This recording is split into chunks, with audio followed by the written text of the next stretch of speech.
dirigé par Monsieur le directeur général des impôts, l'apôtre Barnabé Mwakadi, a programmé l'organisation de cette formation pour nous permettre tous avoir la maîtrise sur les réformes en cours et sur les enjeux afin de regarder tous la même direction. Sur ce, tout en vous souhaitant bonne participation, je déclare ouvert le lancement de la formation sur l'IS et l'IRPP. C'est avec cette phrase que le directeur provincial des impôts de la province de l'Équateur, Dodé Lotombo Kassabala, a lancé officiellement ce mardi 25 novembre 2025 la formation de la campagne de sensibilisation de la réforme fiscale directe en République démocratique du Congo, instituée par la loi 23/053 du 30 novembre 2023 qui va entrer en vigueur le 1er janvier 2026.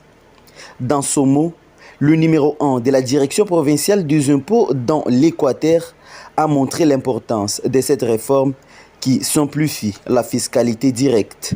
Cette formation, si la réforme de l'impôt marque une étape décisive dans la modernisation du système fiscal congolais, car cette réforme simplifie la fiscalité directe en remplaçant plusieurs impôts par des impôts uniques, impôts sur les sociétés, qu'on appelle, en abréviation IS, et impôts sur le revenu des personnes physiques, que nous allons dire en abréviation IRPP. Parlant de ces impôts, il y a 2 points à savoir. Cette réforme se résume à 4 points. Premièrement, une déclaration unique et annuelle de revenus pour les personnes physiques, instauration d'un barème progressif qui garantit l'équité. Et troisièmement, de retenir à la source sur les salaires, les dividendes et le plus-value. Quatrièmement, un système d'acompte provisionnel destiné à sécuriser les recettes publiques. John Kamba, chef des centres des impôts synthétiques de Mbandaka et co-animateur de la dite formation, a donné des explications sur la dite réforme. Bon, d'abord, d'emblée, ce n'est pas 3 semaines, ça sera pendant 15 jours. Alors, les 2 impôts font partie de la réforme fiscale. Donc, nous avons le premier impôt qui est l'impôt sur les sociétés, qui est une réforme qui globalise pratiquement tous les impôts qu'on avait avant. On les regroupe dans un impôt sur les sociétés. Alors, quant à l'IRPP, qui est l'impôt sur les revenus de personnes physiques, ça touche ce qu'on appelait avant les établissements.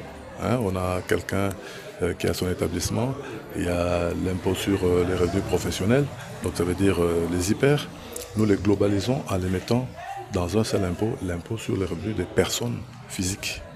Voilà les 2 impôts qui font partie de la réforme à partir du 1er janvier 2026. Dès ce premier jour de cette formation qui va durer 15 jours, M. Trésor Bononga Njoku retient déjà l'essentiel de la formation pour cette journée.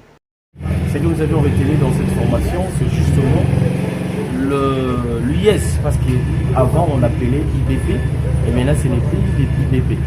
Donc il y avait, maintenant il faut oublier l'IBP pour entrer maintenant en l'IS. L'IS, ça veut dire impôt sur les sociétés. Et par rapport à cet impôt-là, il y a beaucoup de choses qui sont entrées là-dedans. Lorsqu'on était à l'IBP, on ne faisait pas mention. Ici, on est en train de nous rappeler l'établissement stable. Comme participant dans la formation, les agents de la DPI Équateur, les contribuables, la société civile, pour ne citer que cela.